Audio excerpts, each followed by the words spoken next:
Not every hero walks into darkness. Some stand still and let the darkness come to them. Crick Hollow, autumn of 3018 of the Third Age. A small house on the eastern edge of Buckland, lamplight behind closed shutters, one hobbit sitting alone in a silence that grows heavier with every hour.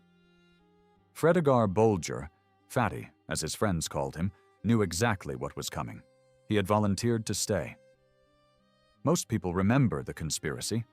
Merry, Pippin, Sam, all pledging to follow Frodo into the wild. What they forget is that the plan required someone to remain. Someone had to keep the lights burning at Crick Hollow so the enemy's gaze would linger on Buckland while the real ring-bearer slipped into the old forest. Fatty was not a decoy by accident. He was a decoy by choice. The Chronicles of Buckland record that the horn call sounded that night for the first time since the fell winter of 2911, when white wolves crossed the frozen Brandywine. Fatty did not fight the Nazgul. No hobbit could have.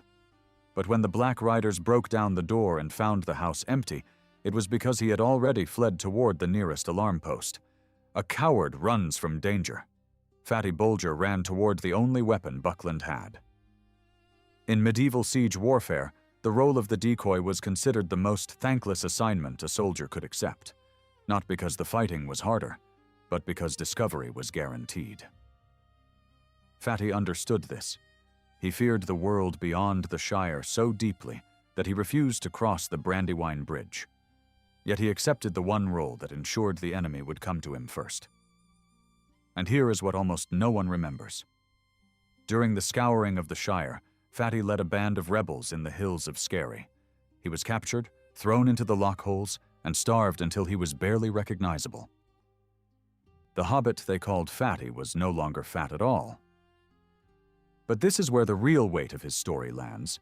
Frodo, Sam, Merry, Pippin, they received songs, titles, honor.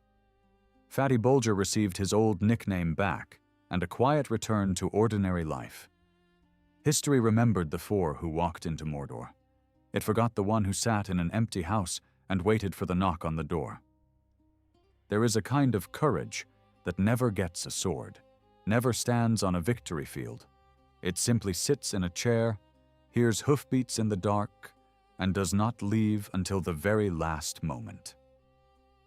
And speaking of those who held their ground when duty demanded the unthinkable, next we turn to Beregond, the guard who killed his own comrades to save Faramir from the pyre.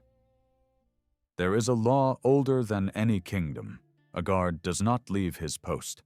Beregond broke it, and in doing so became the only man in Minas Tirith who truly held his. Rath Dinan, the Silent Street. The year 3019 of the Third Age, the night the Pelennor burned. Torchlight on ancient stone, the smell of oil and kindling, and on the bier, Faramir, fevered but breathing, laid beside a father who had already chosen death for them both. The Chronicles of the Stewards record that hour in a single line. Disorder at Rath Dinan. The Lord Denethor perished by fire of his own will. Nothing about the blood on the threshold, nothing about who spilled it. 2 men of the guard died at the door of the Hallows that night. Their names were not read at the victory feast. Beregond knew the porter of the closed door. Every guard of the citadel did. The man was not evil. He was obedient. He had received an order from the ruling steward of Gondor, the highest lawful authority in the realm, and moved to carry it out. Beregond cut him down anyway, not in rage, not in battle fury. In the terrible clarity of a man who understood that lawful and right had just split into 2 different things. In Roman military law, abandoning a post during siege meant death without trial. Gondor's code was no softer. Tolkien, a survivor of the Somme, understood this arithmetic perfectly. The same discipline that holds an army together will burn a living man on a pyre if the one giving orders has gone mad. Denethor acted from love for his son, a love curdled by the Palantir into despair. Beregond acted from love for the same man. The difference was not feeling. It was sight. Denethor saw only the end. Beregond saw the next 5 minutes, and what he could still change. But here is what most overlook. When Aragorn returned as king, his very first act of formal judgment was not a decree of war or territory. It was the case of Beregond, a guard who had drawn blood in the Hallows, sacred ground where no weapon was ever unsheathed. Aragorn could not pardon the act without breaking the law. He could not punish the man without betraying justice. So he did both. He banished Beregond from Minas Tirith forever, and named him captain of Faramir's White Company in Ithilien, a sentence and an honor spoken in the same breath. What does it cost a man to be proven right in the worst possible way, to save a life and lose his city, to stand guard forever over the lord he rescued in a land that is not home? And if one guard's choice saved one man on one night, the next figure saved 6,000 riders by knowing a road no map had ever marked. Gan-Burigan, the wild man chief without whom Rohan never reaches Pelennor. 6,000 riders of Rohan were 3 hours from failure, and the only man who could save them had never sat on a horse. March 3019 of the Third Age. The grey wood of Druadan, dark before dawn. Theoden's host has halted. The road ahead is choked with orcs, the main highway to Minas Tirith a killing ground, and out of the undergrowth steps a figure who looks nothing like salvation. Short, heavy-limbed, with a face flat as carved stone, and eyes that have watched these woods longer than Rohan has existed. Gan-Burigan is chieftain of the Woses, the Drudain, a people so old that even the Eldar struggled to classify them. In Unfinished Tales, Tolkien reveals something extraordinary. The Drudain walked beside the House of Haleth in the First Age, thousands of years before any kingdom of men rose in Middle-earth. They were not savages who failed to build civilization. They were a people who chose the forest over the crown, who carved the great Pukelmen, those eerie stone figures lining the road to Dunharrow, as sentinels against darkness. Rohan's riders had passed those statues for generations without knowing they rode through a monument built by the very people they hunted for sport. That is the bitter architecture of this scene. Gan-Burigan offers Theoden a forgotten road through the Stonewain Valley, built by Gondor long ago, and since swallowed by the wild. He does not do this for gold, alliance, or glory. He asks for one thing: stop killing us. The Chronicles of Minas Tirith record no treaty with the Woses before the War of the Ring, because Gondor never considered them worthy of one. Tolkien knew his medieval sources. In Anglo-Saxon England, entire peoples, the Britons, the Picts, were pushed to the margins of chronicle and memory by the very kingdoms they had once helped survive. The Drudain carry that same weight. How many battles in the history of Middle-earth were shaped by peoples whose names never reached the archives? And this is where it becomes something more than a war story. After the Battle of Pelennor Fields, one of Aragorn's first acts as King Elessar is to grant the Druadan forest to the Woses in perpetuity, forbidding all others from entering without their leave. The only territorial gift of the Fourth Age given not to a lord or a lineage, but to a people the world had tried to forget. Gan-Burigan never asked to be remembered. He asked to be left alone. Sometimes that is the only victory a forgotten people can trust. But if one wild chief's knowledge of hidden roads delivered Rohan to the battlefield, it was a prince of Dol Amroth who decided what happened once they arrived. Prince Imrahil, the greatest warrior at Pelennor Fields that Peter Jackson erased. Peter Jackson cut an entire prince from the greatest battle in fantasy cinema, and almost nobody noticed. Dol Amroth stands where the southern coast of Gondor meets the Bay of Belfalas, a city of white towers and sea wind, its banners carrying a silver swan ship on blue. In March of 3019, 700 knights rode north from those walls under Prince Imrahil, and what they did at Pelennor Fields is one of the most quietly extraordinary feats in the War of the Ring. The annals of Minas Tirith record the sequence plainly. Theoden fell beneath his horse. Eomer saw his sister's body on the field and charged into a death fury with no thought of command. Denethor was burning alive in his madness. Faramir lay poisoned in the Houses of Healing. Gandalf was occupied holding the lower city. In that window, perhaps 20 minutes that decided Gondor's survival, Imrahil held the line. He reformed the infantry, rallied the shattered cavalry, and prevented a rout before Aragorn's black ships reached the Harland. The films give this moment to no one. It simply vanishes. His bloodline carried something older. The lords of Dol Amroth traced their descent to Imrazor, the Númenorian, and an elf maiden named Mithrellas, one of the companions of Nimrodel, who wandered into mortal lands and never returned to her people. The soldiers called his household the Swan Knights, not only for the heraldry, but because there was something in the prince's bearing, a sharpness of eye, a fluidity in battle, that did not feel entirely mortal. Think of Lancelot du Lac in the Arthurian tradition, devoted utterly to the realm he served, yet never quite belonging to its age of diminished men. It was Imrahil who knelt beside Éowyn on the corpse-strewn field, and found breath still in her. Without that moment, the woman who destroyed the Witch King would have been laid on a pyre with the dead. And here is the part no one thinks about. After the battle, someone had to govern Gondor. Denethor was ash. Faramir was unconscious. Aragorn had not yet claimed the throne. For a brief, strange interval, Prince Imrahil ruled the White City, a man with elvish blood sitting in the steward's chair, holding a kingdom together between one age and the next, with no title that required it, and no ambition that wanted it. He rode to the Black Gate. He survived the Morannon. He watched Aragorn crowned and returned quietly to his city by the sea, where the gulls still called above white towers. Sometimes the measure of a lord is not the throne he takes, but the one he passes without turning his head. And sometimes that lord once hunted enemies bare-fisted through screaming blizzards, which is exactly what Helm Hammerhand did.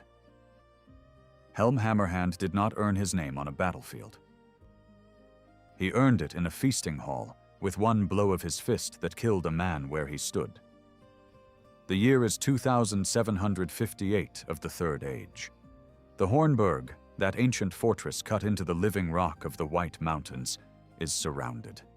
Dunlending warriors camp across the Deeping Coombe. Snow falls without mercy, and inside the walls the garrison of Rohan is starving. Their king has not spoken in days. But at night, when the blizzard screams loudest, the gate opens. The chronicles of the Mark record plainly that during the long winter, Helm went out alone into the snow and killed his enemies with his bare hands. No sword, no spear, his fists. The Dunlendings came to believe he devoured the flesh of men, that he was not a king at all, but something that had crawled from the mountain itself. Sentries vanished, patrols were found broken in the drifts, and before each hunt, a single horn blast rolled through the valley, a sound the besiegers learned to fear more than any cavalry charge. The detail that transforms this from legend into something far older. The Norse sagas describe the Berserkergang, warriors who fought beyond armor, beyond weapons, beyond pain. Tolkien, a lifelong scholar of Old English and Norse, built the Rohirrim from Anglo-Saxon roots. Helm is not simply a hard king. He is Tolkien's answer to Bodvar Bjarki and the bear warriors of the Hrafnsmal, planted into the history of Middle-earth and given a frozen gorge instead of a mead hall. What the songs never record is the cost. Haleth, Helm's son, fell defending the doors of Meduseld when the Dunlendings took Edoras. Hama, his other son, was lost in a sortie from the Hornburg and never returned. The king who terrified an entire army in the dark could not save his own children. And when spring came at last, and Freylaf rode from Dunharrow to break the siege, he found Helm standing upright on the dike, dead, frozen solid, still facing his enemies. But here is the detail that haunts this story most. The fortress was not called Helm's Deep before that winter. It was named for him afterward.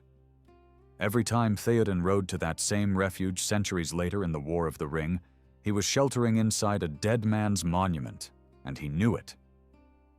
Helm needed no barrow, no golden hall of memory. The mountain remembered for him, but mountains remember older things still. And long before any king of Rohan stood alone against siege and storm, a creature of the elder days struck the Dark Lord himself across the face, which is exactly where Thorondor enters the story. 30 fathoms, that was his wingspan. The Silmarillion records it as plainly as a census. Picture the Crisegrim, the jagged peaks south of Gondolin, deep in the First Age. Wind tears across bare rock at altitudes where even elves cannot breathe easily. And there, nested among spires no army could reach, sits a creature older than the sun. His shadow, when he passes overhead, does not flicker. It lingers. Thorondor was not an animal. The eagles of Manwë were spirits clothed in feathered form, sent to watch the world on behalf of the Elder King himself. Think of them less as birds, and more as lesser angels with talons. And Thorondor was their lord, answerable to Manwë alone. He existed before the elves awoke. Before starlight meant anything to mortal memory, this creature was already ancient. Now consider what he did with that power. When Fingolfin, High King of the Noldor, rode alone to the gates of Angband and dueled Morgoth himself, and lost, it was Thorondor who descended. Not to fight. He came for the body. He stooped upon Morgoth's face and scarred it with his talons, a wound the Dark Lord carried forever. A fallen Vala, the mightiest being in Arda who had chosen evil, permanently marked by a bird. The lore keepers of Gondolin later observed that Morgoth never again stood before his own gates in open air. Whether from caution or something closer to shame, the texts do not say. But the rescues reveal more. Maedhros hanging by one wrist from Thangorodrim, Thorondor bore Fingon to that height. Beren and Luthien broken and dying after robbing Morgoth's crown, Thorondor carried them out. He was not a weapon. He was a threshold guardian, arriving precisely where courage had already been spent and only mercy remained. And this is where the real depth begins. Every viewer asks the question, why did the eagles not simply fly the ring to Mordor? But the older question is more revealing. Why did Manwë send watchers instead of warriors? Thorondor could scar a god's face and still be bound by a law older than the world. The free peoples must choose their own fate. In Norse tradition, Odin's ravens watched and reported but never fought the wars themselves. Tolkien, a scholar of that world, gave Manwë the same restraint and gave it wings. Here is the quiet tragedy. Thorondor saw every defeat of the First Age from above. The fall of Gondolin, the ruin of Nargothrond, the breaking of the Falus. He watched, and he carried the broken when it was permitted, and no more. The greatest eagle who ever lived was not a rescuer. He was a witness, and sometimes witnessing without intervening is the heaviest service of all. But not every forgotten hero had wings or divine mandate. Some had nothing but a wooden palisade, 7 days of siege, and the nerve to refuse an elven king to his face, which brings us to Haleth. Most kings earn their title through lineage. Haleth earned hers through 7 days of blood, silence, and refusal. It was the years of the Long Peace, deep in the First Age, when Morgoth still brooded behind Angband, and the lands east of the Gilean lay green and unwatched. There, among woodlands and rivers, the Halidin had settled, a small, quiet folk. Not warriors, farmers, woodsmen, people of few words. When the orcs came in force, they had no walls, no elvish allies, no swords of ancient make. They had a wooden stockade between 2 rivers, and a woman who would not break. Her father Haldad fell on the first day. Her brother Heldar fell beside him. In most tales, this is where a people scatters. The annals of the Edain, preserved imperfectly through elvish memory, record only that Haleth held the people together. Consider what that phrase conceals. She had no training in siege command. She stood where her father fell and told her people, "We do not run." For 7 days the Halidin held. When Caranthir, son of Feanor, shattered the siege, he offered Haleth lands under his lordship. She refused. This is worth pausing on. Caranthir was the harshest of Feanor's sons, famed for his temper, yet the records suggest he accepted her refusal without wrath. Perhaps even with something like respect. The official framing of his offer was generosity. The deeper truth was absorption. Under elven protection, the Halidin would gain safety but lose sovereignty. Haleth understood what many greater lords did not. A people who surrender their will for comfort have already fallen, just quietly. She led them west, through Nan Dungortheb, the valley haunted by Ungoliant's spawn, where even elves feared to walk. She lost people on that march. She did not turn back. She settled them in the forest of Brethil, where they would live, fight, and eventually fall in their own long wars.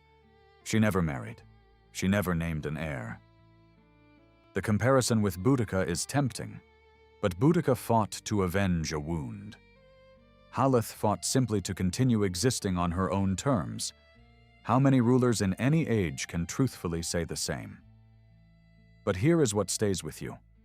Every lord who met Haleth offered something: protection, land, alliance, every time she chose the harder road, not from hatred of the elves, but from knowledge that freedom received as a gift can be taken back as one.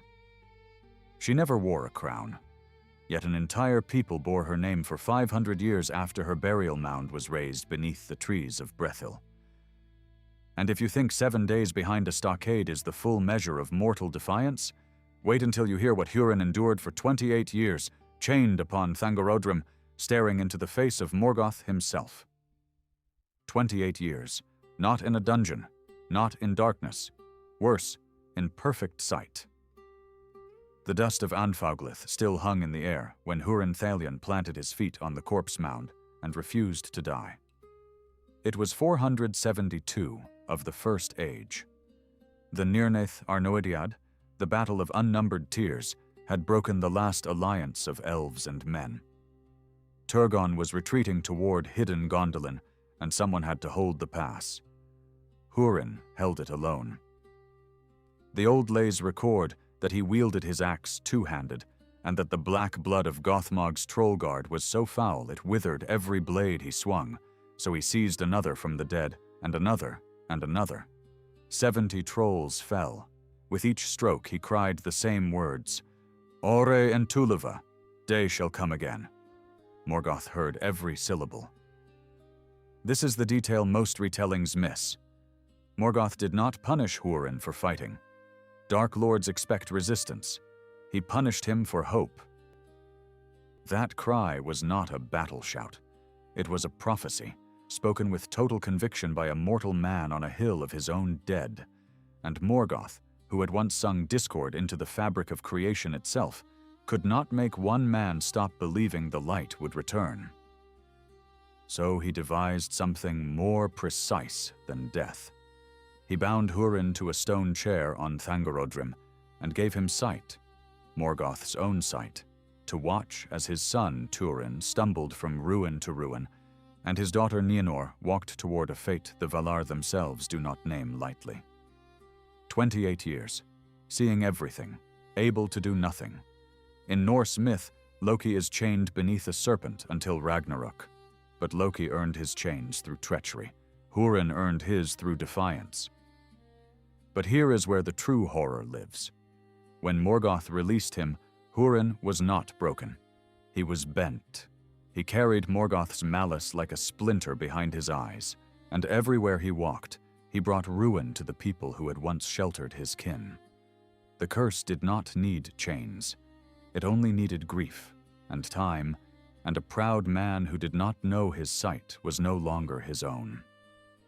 Some walls are made of stone, the worst are made of seeing, and Thangorodrim held more than one defiant soul, because long before Hurin's chains, another captive hung from those cliffs in darkness, and the one who came to save him carried no army, only a harp, and a friendship Morgoth was certain he had already destroyed. Friendship, in the elder days, was not sentiment. It was a force strong enough to walk into hell. The Noldor had barely returned to Middle-earth, and already their kindred were broken. Feanor's sons had abandoned Fingolfin's host to cross the grinding ice, and Maedhros, Feanor's eldest, hung by his right wrist from a cliff face of Thangorodrim, chained by Morgoth as a demonstration. The iron band could not be broken. The cliffs could not be climbed. Fingon went anyway. What the chronicles rarely emphasize is the political impossibility of what he did. Maedhros belonged to the house that betrayed Fingon's father. The ships burned at Losgар were still a living wound. To rescue Maedhros was, by every measure of elvish pride, unreasonable. The lore-keepers of Gondolin would later note that no lord counseled Fingon to go, and no lord forbade him. They simply could not believe he meant it. He climbed alone, up rock that Morgoth's malice had made nearly alive with cold, and when he could climb no further, he did something no warrior would think to do. He took out a harp, and he sang. There is an old Norse concept, the idea that a song at the right extremity can crack open what force cannot. Fingon's song reached Maedhros, who had long begged for death. Maedhros sang back. Thorondor, king of eagles, carried Fingon the rest of the way, but the eagle came because the song had already done its work. Manwë's creature answered courage, not a summons. When Fingon reached his cousin, Maedhros asked to be killed. Fingon cut off his hand instead. That single act of irrational loyalty did what no diplomacy could. It healed the breach between the houses of Fingolfin and Feanor. Maedhros yielded the high kingship willingly. An entire political fracture among the Noldor closed because one elf refused to let betrayal be the final word. Did Fingon forgive the burning of the ships? The texts never say. Perhaps forgiveness was not the point. Perhaps he simply decided that what bound him to Maedhros was older than what divided them. He died at the Nirnaeth Arnodiad, cut down by Gothmog, lord of Balrogs. They called him the Valiant. But his greatest valor required no sword, only a harp, a climb, and the stubborn refusal to let his cousin die alone in the dark. And if Fingon proved that friendship could defy a Dark Lord's chains, Finrod Felagund proved it could defy something worse. Because when his moment came, there were no eagles and no songs that carried. Only his bare hands, a wolf's throat, and a promise he would not break. Finrod Felagund did not die for a Silmaril. He died for a handshake. In the pits beneath Tol in Gorhoth, a fortress he himself had built, before Sauron took it stone by stone, Finrod lay in chains, listening to his companions being devoured one by one in the dark. No torch, no weapon, just the sound of wolves feeding and the breathing of Beren beside him. Rewind 400 years. After the Dagor Bragolach shattered the siege of Angband, a mortal lord named Barahir pulled Finrod from a battlefield where he should have died. Finrod swore an oath and gave Barahir his ring, twin serpents beneath a crown of golden flowers. That ring passed from father to son through ruin after ruin, until Beren walked into Nargothrond and laid it on the throne. He did not need to explain. Finrod looked at the ring and understood that his death had just arrived, wearing his own promise. When Finrod asked his people to ride with him, Celegorm and Curufin, sons of Feanor, guests in his own halls, turned the court against him. They invoked the oath. They invoked fear. And it worked. The king of the greatest hidden realm in Beleriand walked out of his own city with 10 volunteers. The Lay of Lithien records that he set his crown upon the throne in silence. No curse, no reproach. A king who had carved a kingdom from living rock simply left it behind because a dead man's son came to collect a debt. The song duel with Sauron is one of the few moments in the Legendarium where magic is described as music made visible power against power, theme against theme. Finrod sang of Valinor, of light before the sun. Sauron sang of treachery, of the blood the Noldor spilled at Alqualond, and Finrod faltered because Sauron was not lying. But here is what people miss. Finrod lost the song. He did not lose the war. When the last wolf came for Beren, Finrod shattered his chains, seized the beast by the throat, and killed it with his bare hands. He died moments later in Beren's arms.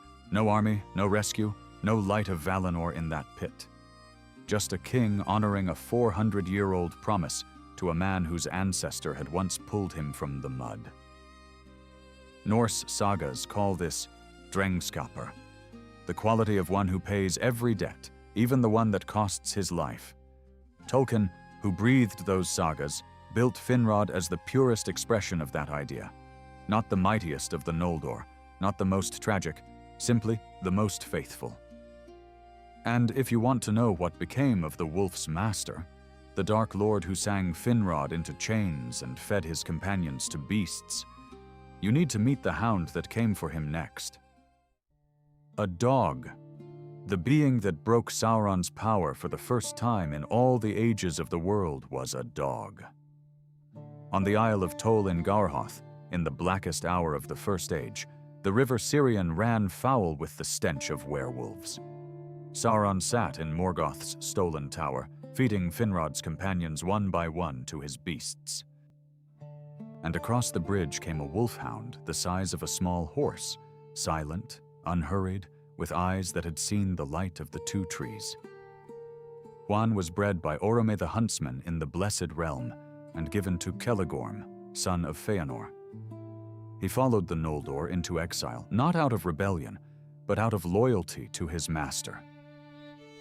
The Elvish Lay's record he was permitted to speak only 3 times before his death, and each time he spoke, he changed the course of history.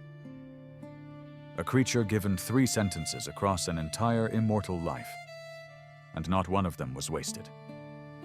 When Sauron learned something approached his fortress, he sent wolves. Huan killed them. He sent Draugluin, sire of all werewolves. Huan killed him too. Then Sauron himself took the shape of the greatest wolf to ever walk the earth, and Huan pinned him by the throat. There is a detail the chronicles preserve that is often overlooked. Sauron did not simply lose. He begged. The same being who would one day forge the One Ring and bring kingdoms to ash surrendered beneath the jaws of a hound who had simply decided not to let go. What makes this extraordinary is the choice that preceded it. Huan abandoned Celegorm, his master since the light of Valinor, because Celegorm had betrayed Luthien. The hound understood something his Feanorian lord did not, that loyalty to a person does not survive that person's betrayal of what is good. In Norse tradition, the great hound Garmr guards the gates of hell, bound in chains until Ragnarok. Huan is the inversion, a hound who broke his own chain freely because faithfulness to evil is not faithfulness at all. And here is what stays with you. Huan's doom was foretold. He would fall to the mightiest wolf ever bred. He knew this. He fought Carcharoth at the gates of Doriath anyway, and won, and died. He spent his 3rd and final utterance saying goodbye to Beren. Not a warning, not a prophecy. Just farewell.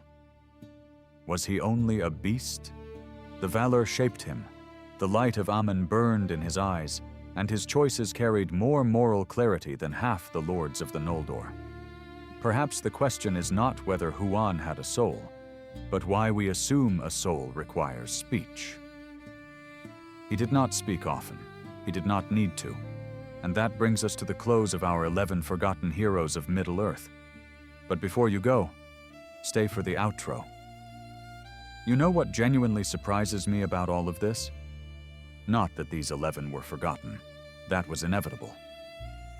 What surprises me is that in every case, the quality that made the act heroic is the same quality that guaranteed it would be erased. If you stay behind, the story walks on without you. If you break rank to save a life, The institution that keeps the records has every reason to omit your name. If you refuse a king's patronage, no chronicler will mention you. If you die in a cell with only the man you saved as witness, well, grief has never been a reliable historian. Tolkien understood something most writers never touch, that real sacrifice is self-erasing. The greater the act, the fewer people are left in the room to record it. I think he scattered these figures across every age of his world, not as minor characters, but as quiet, recurring proof of that one unbearable truth. So here is what I want to ask you. Of the 11 we covered today, which one do you think Tolkien himself would say the histories of Middle-earth treated most unjustly? Not the most powerful, not the most tragic, the one most unjustly erased. Put that name in the comments and tell me why. If this kind of depth is what you come here for, the subscribe button is right there, and it costs you nothing. The next video is about something most fans of this world have seen hundreds of times and never once actually noticed. I will see you there, friends.